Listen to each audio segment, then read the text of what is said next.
नमस्कार, study mystery की YouTube channel में आपका हार्दिक स्वागत है।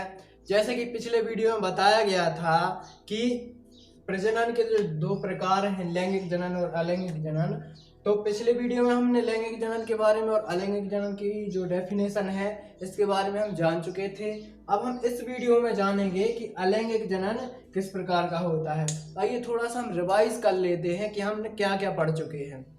हम पिछले वीडियो में पढ़ चुके थे कि जीव विज्ञान किसे कहते हैं, जीव विज्ञान जो शब्द हैं वह किन किन वैज्ञानिकों ने दिए थे, जीव विज्ञान के जनक कौन हैं, जीव विज्ञान की कितनी शाखाएं हैं, इस बारे में हम आगे पढ़ चुके थे। फिर हमने देखा कि सजीव किसे कहते हैं, सजीवों के लक्षण क्या क्या होते हैं, सजीव वृद्धि कैसे करते हैं। फिर हमने एक टर्म यूज की थी जीवन अवधि, अर्थात किसी सजीव के जीवन से लेकर उसकी प्राकृतिक मृत्यु तक की जो अवधि होती है वह क्या कहलाती है, जीवन अवधि कहलाती है।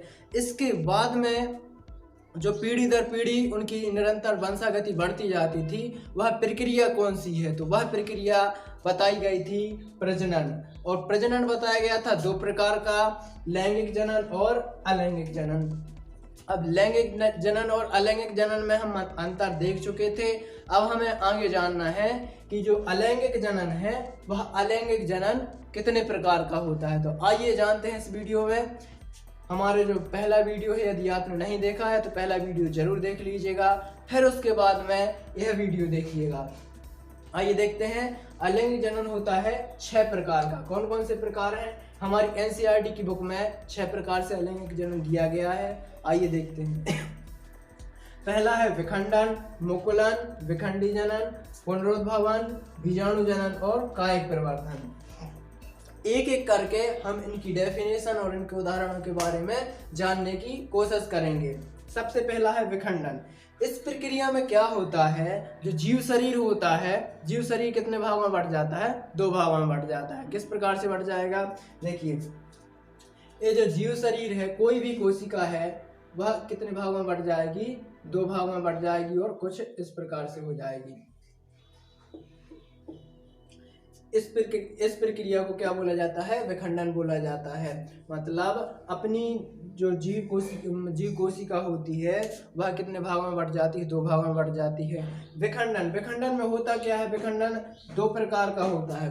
2 प्रकार का कैसा? इसको हम द्विविखंडन बोल सकते हैं और इसको हम बहुविखंडन बोल सकते हैं। अब द्विविखंडन किस में होता है? द्विविखंडन होता है पैरामीशियम में। द्विविखंडन किस में होगा? पैरामीशियम में होता है। और जो बहुविखंडन होता है वह होता है अमीबा में। अब अमीबा है जो, अमीबा के साथ साथ यह बहुविखंडन किस में होता है? प्लेनेरिया में भी होता है। प्लेनेरिया और किस में? प्लाज्मोडियम में। प्लेनेरिया में नहीं होता है शायद, प्लाज्मोडियम में होता है। तो देखिए, प्लाज्मोडियम जब आपने ये नाम सुना तो आपके मन में आना चाहिए कि प्लाज्मोडियम हमने कहीं ना कहीं पढ़ा था। तो प्लाज्मोडियम से हमें क्या हो जाता है? मलेरिया हो जाता है। किसके काटने से होता है? वह मादा एनाफिलीज के काटने से होता है। ठीक।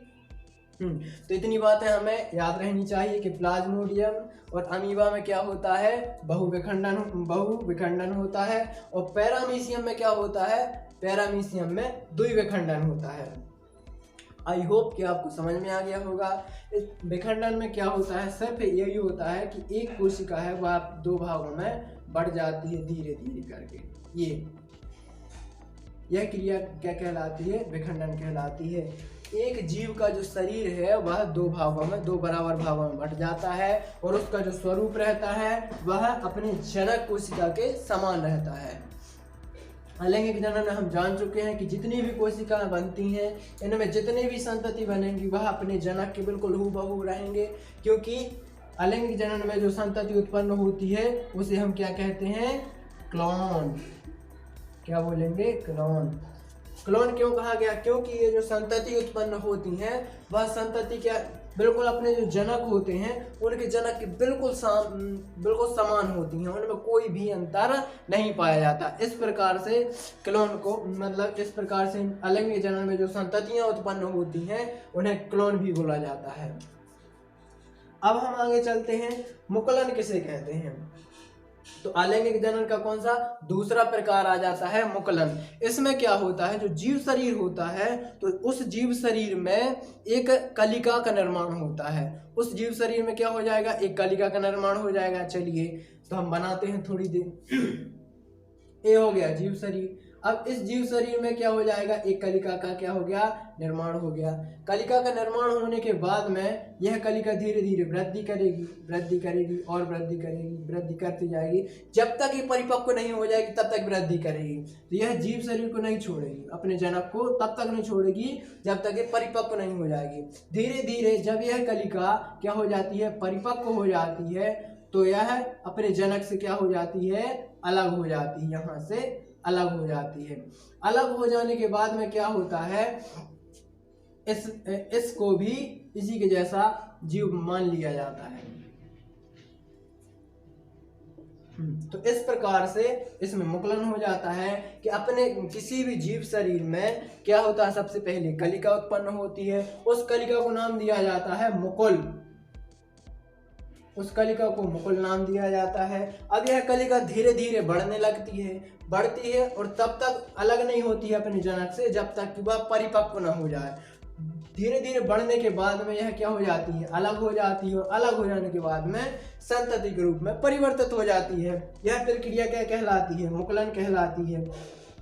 देखिए विखंडन किस में होता था, पैरामीशियम में, अमीबा में और देखा था हमने प्लाज्मोडियम में। अब ये जो मुकुलन होगा किस में होगा, मुकुलन होता है हाइड्रा में। ये देखिए हाइड्रा में, तो हाइड्रा में होता है। तो इस प्रकार से हम बना सकते हैं कि हाइड्रा में किस प्रकार से होगा।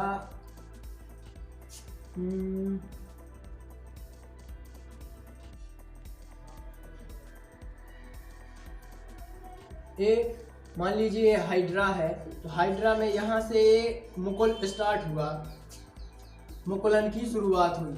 अब यह धीरे धीरे बढ़ता जाएगा और बढ़ता जाएगा, बढ़ता जाएगा। जब तक बढ़ेगा तब तक ये परिपक्व ना हो जाए। ठीक, अब परिपक्व हो जाने के बाद में यह कलिका, जिसे हम मुकुल बोलते हैं, यह मुकुल बढ़ने के बाद में जब परिपक्व हो जाएगा तो यह हाइड्रा से क्या हो जाएगा, अलग हो जाएगा। और हाइड्रा से अलग हो जाने के बाद में यह अपना एक अलग से हाइड्रा बना लेगा, छोटा सा, ज्यादा बड़ा नहीं बनाएगा, छोटा ही से बनाएगा। ये बन गया। तो ये हाइड्रा और ये हाइड्रा, अब ये हाइड्रा वृद्धि कर लेगा और वृद्धि करने के बाद में ये संतति बन जाएगा। संतति तो पहले से बन चुका है, दूसरा हाइड्रा बन जाएगा। ठीक, अब हम देखते हैं तो ये इसका उदाहरण क्या हो जाएगा, मुकुलन का उदाहरण हो जाएगा हाइड्रा। हाइड्रा। और दूसरी बात, जो कवक जगत हमने 11वीं क्लास में पढ़ा था, कवक जगत में क्या होता है, कवक जगत में एकमात्र जीव कौन सा होता है, ईस्ट, जो एक कोशिकीय होता है।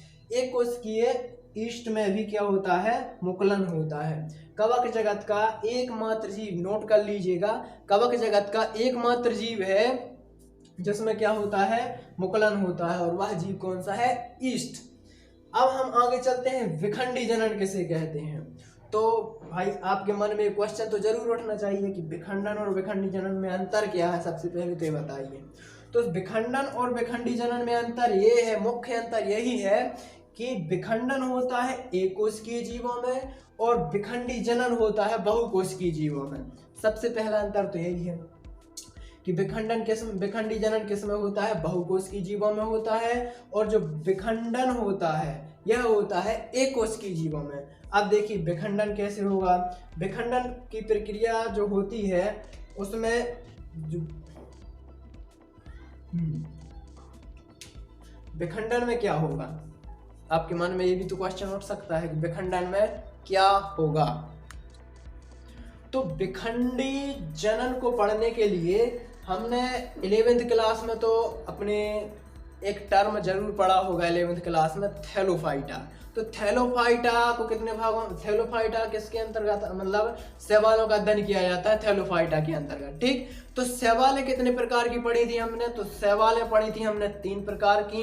कौन कौन से प्रकार की पढ़ी थी, सबसे पहला है लाल शैवाल, फिर भूरी शैवाल, और फिर उसके बाद में पढ़ी थी हरी शैवाल, मतलब कि रोडोफाइसी, फियोफाइसी और क्लोरोफाइसी। देखिए इन शैवालों में से सबसे पहले कौन सी शैवाल आई थी, क्वेश्चन ये भी उठ सकता है। तो सबसे पहले शैवाल आई थी लाल शैवाल, फिर उसके बाद में आई थी भूरी शैवाल और फिर उसके बाद में आई थी हरी शैवाल। मतलब हरी शैवाल जो थैलोफाइटा में सबसे विकसित शैवाल कौन सी है, हरी शैवाल है। तो देखिए हरी शैवाल में आपने एक उदाहरण जरूर पढ़ा होगा, स्पायरोगायरा। तो विखंडी जनन किस में होता है, विखंडी जनन होता है स्पायरोगायरा में, स्पायरोगायरा। अब स्पायरोगायरा की आपने संरचना भी जरूर देखी होगी, क्या ऐसा होता है स्पायरोगायरा, क्या आपने देखा है कुछ इस प्रकार से, ये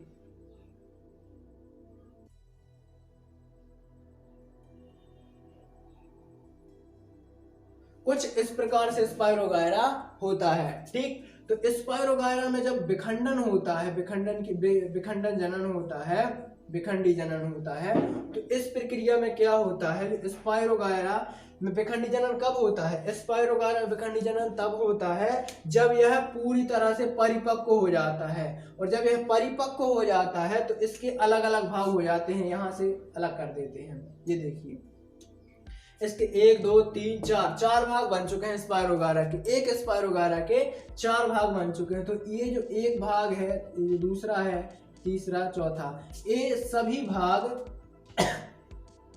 नए स्पायरोगायरा का क्या कर देंगे, निर्माण कर देंगे। ये देखिए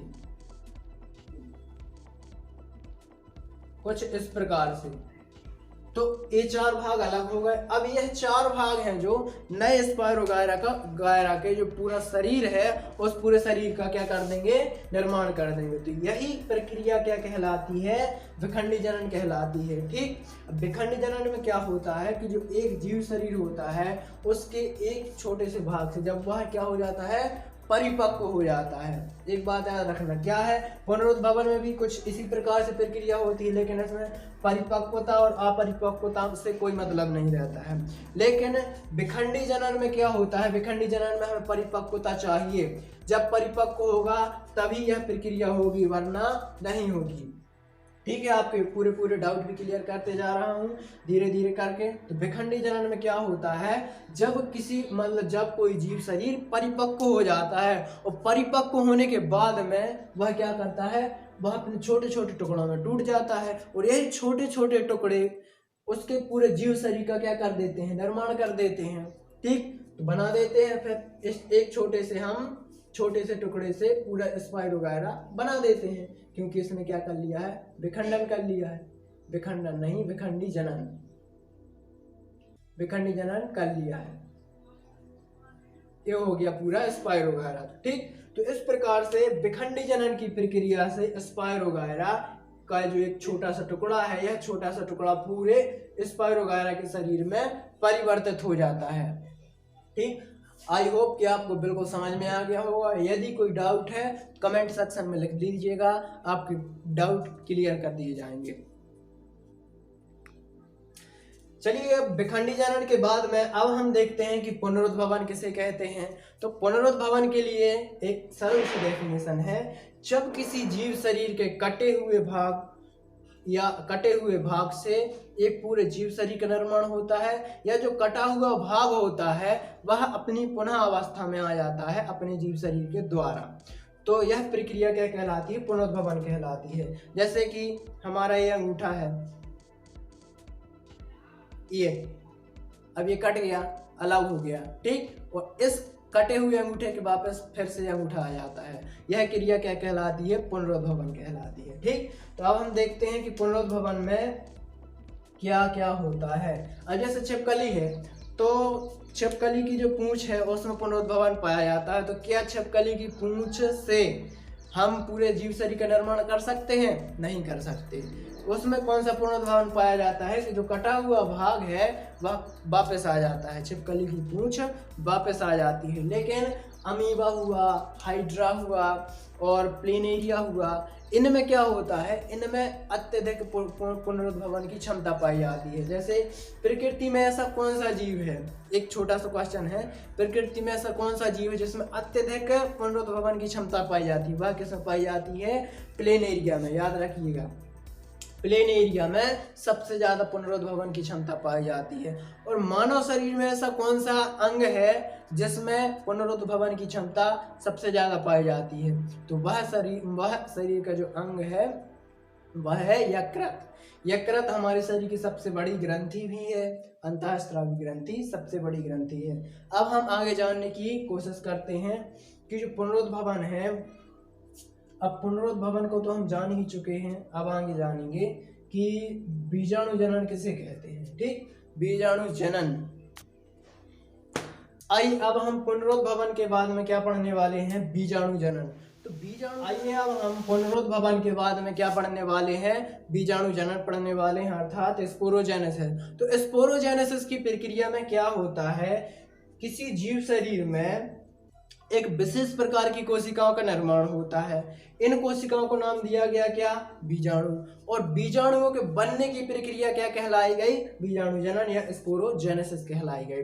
अब इन बीजाणुओं में विशेषताएं कौन कौन सी होती हैं? आइए जानते हैं बीजाणुओं में विशेषताएं कौन कौन सी होती हैं। बीजाणु कठिन से कठिन अर्थात विपरीत परिस्थितियों में भी अपने आप को जिंदा रख सकते हैं, अपने आप को जैसे थे वैसे बनाए रख सकते हैं। तो बीजाणु में पहली विशेषता हो गई कि यह प्रतिकूल परिस्थितियों में सर्वाइव कर सकते हैं, जीवित रह सकते हैं। और दूसरी बनाई गई कि इनमें संपूर्ण जीव शरीर के निर्माण की क्षमता होती है। बीजाणुओं में संपूर्ण जीव शरीर के निर्माण की क्या होती है? क्षमता होती है। ठीक, ये तो हो गई इनकी विशेषताएं। अब हम देखते हैं कि बीजाणु होते कितने प्रकार के हैं। तो बीजाणु होते हैं दो प्रकार के, एक हो जाएगा चल बीजाणु और दूसरा हो जाएगा अचल बीजाणु। तो चल बीजाणु किसे कहते हैं? जो चल सकता है, जिसमें गति पाई जाती है, वह क्या हो जाएगा? चल बीजाणु हो जाएगा, जैसे हम जूस्पोर बोलते हैं इंग्लिश में। अचल बीजाणु एप्लेनोस्पोर बोलते हैं, जिसमें गति नहीं पाई जाती है, वह चल नहीं सकता। कौन सा हो जाएगा? अचल बीजाणु हो जाएगा।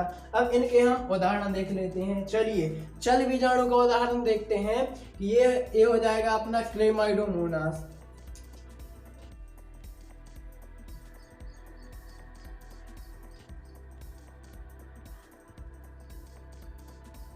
ये हो गया क्लेमाइडोमोनास। तो क्लेमाइडोमोनास में जब ये बीजाणु बनते हैं तो इसके जीव शरीर में बीजाणु बनते जाते हैं और जब यह परिपक्व हो जाते हैं तो इसका जीव शरीर फट जाता है। और फटने के बाद में क्या होता है, जो बीजाणु होते हैं वह मुक्त हो जाते हैं। मुक्त हो जाने के बाद में यह कहाँ जाते हैं? पानी में जाते हैं और पानी में तैरते हुए अपने आगे की प्रक्रिया जनन कर लेते हैं। ठीक, हाँ, तो आगे चल के ये होता, तो हम ये बताना चाह रहे हैं कि जो क्लेमाइडोमोनास होता है, क्लेमाइडोमोनास में क्या होते हैं? चल बीजाणु पाए जाते हैं, चल बीजाणु पाए जाते हैं। अब हम चलते हैं अचल बीजाणु किसमें पाए जाते हैं? तो अचल बीजाणु पाए जाते हैं पेनिसिलिन में, पेनिसिलियम में, पेनिसिलियम। तो पेनिसिलियम से कुछ याद तो जरूर आ रहा होगा, पेनिसिलिन। तो पेनिसिलिन की खोज किसने की थी? पेनिसिलिन की खोज की थी अलेक्जेंडर फ्लेमिंग ने। किस प्रक्रिया के द्वारा की थी? सेरेंडिपिटी। अब सेरेंडिपिटी किसे कहते हैं? सेरेंडिपिटी कहते हैं कोई जो प्रयोग अप्रत्याशित रूप से अचानक से हो जाता है, वह प्रक्रिया क्या कहलाती है? सेरेंडिपिटी कहलाती है। तो सेरेंडिपिटी के द्वारा क्या बनी थी? हमारी सबसे पहली प्रतिजैविक बनी थी। और कब बनी थी? द्वितीय विश्व युद्ध के समय बनी थी। कौन सी पहली प्रतिजैविक? पेनिसिलिन। तो चलिए उसी का चित्र बनाते हैं हम।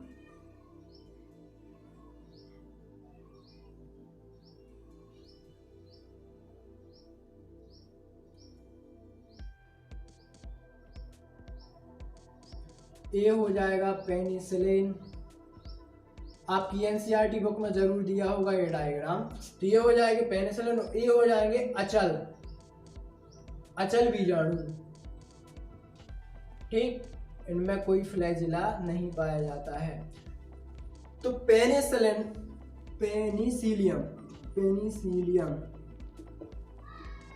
तो पेनिसिलियम में क्या है, अचल बीजाणु पाए जाते हैं। ठीक, अचल बीजाणु पाए जाते हैं। तो ये हो जाएगा अचल बीजाणु का उदाहरण किस में पाए जाते हैं, पेनिसिलियम में अचल बीजाणु पाए जाते हैं। और चल बीजाणु किस में पाए जाते हैं, क्लेमाइडोमोनास में चल बीजाणु पाए जाते हैं। अब हम आगे चलते हैं, कायिक प्रवर्धन किसे कहते हैं, फिजिकली प्रमोशन क्या है। ठीक, आइए अब हम लास्ट अलैंगिक जनन का सबसे आखिरी भाग देखने वाले हैं, कायिक प्रवर्धन। तो कायिक प्रवर्धन क्या है, तो देखिए यह भी एक अलैंगिक जनन का एक भाग है, कायिक प्रवर्धन कहलाता है। ठीक, अब इसमें यह किस में मिलता है, यह पौधों में मिलता है। तो आपके मन में क्वेश्चन उठना चाहिए कि क्या पौधों में भी अलैंगिक जनन होता है। हाँ जी, बिल्कुल होता है, पौधों में भी अलैंगिक जनन होता है। अब हम सबसे पहले जान लेते हैं कि पौधों के कायिक भाग कौन कौन से हैं। तो पौधों के कायिक भाग हैं तना, जड़ और पत्ती, ये हो जाएंगे पौधों के कायिक भाग। और पौधों के जननिक भाग कौन कौन से हैं, जननीय भाग कौन कौन से हैं। कहीं ना कहीं आपको मालूम होना चाहिए कि पौधों के जननीय भाग में क्या आता है, पुष्प आ सकता है। ठीक, अब हम देखते हैं कि पौधों के जो कायिक भाग होते हैं, उन कायिक भागों में कुछ विशेष प्रकार की कोशिकाएं उत्पन्न होती हैं या बनती हैं, जिन्हें हम क्या कह सकते हैं, कलिका कह सकते हैं। ओके, अपन के लिए एक अनुकूल परिस्थितियां दे देते हैं तो क्या होता है, उस कलिका से पूरे जीव शरीर का क्या हो जाता है, निर्माण हो जाता है।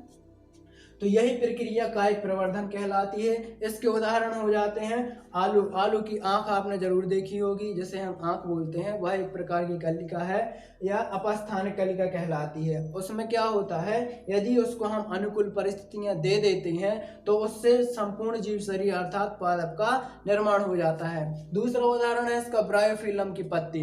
अब ब्रायोफिलम की पत्ती को के एक छोटे से भाग को या उसके अग्रस्त भाग को यदि हम मिट्टी में मिला देते हैं तो क्या होता है, उससे एक पादप शरीर का निर्माण हो जाता है। तो इस प्रकार से कायिक प्रवर्धन हो जाता है। अब हम देखते हैं जैसे क्या होता है, आलू है, ये आलू का आपने जरूर देखा होगा, ये हो जाएगा अपना आलू।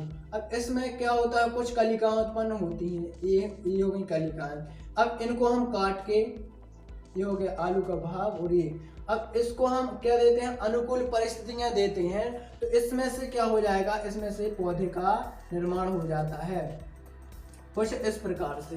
तो यही प्रक्रिया क्या कहलाती है, कायिक प्रवर्धन कहलाती है। प्रवर्धन मतलब होता है बढ़ोतरी, बढ़ाना, प्रवर्धन।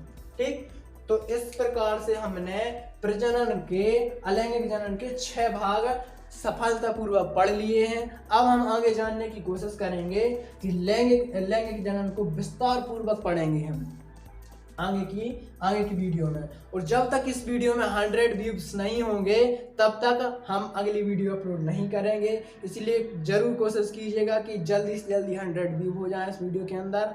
ठीक, छोटा सा टारगेट है 50 लाइक का, 100 व्यू का, तो वह टारगेट आप जरूर पूरा कीजिएगा।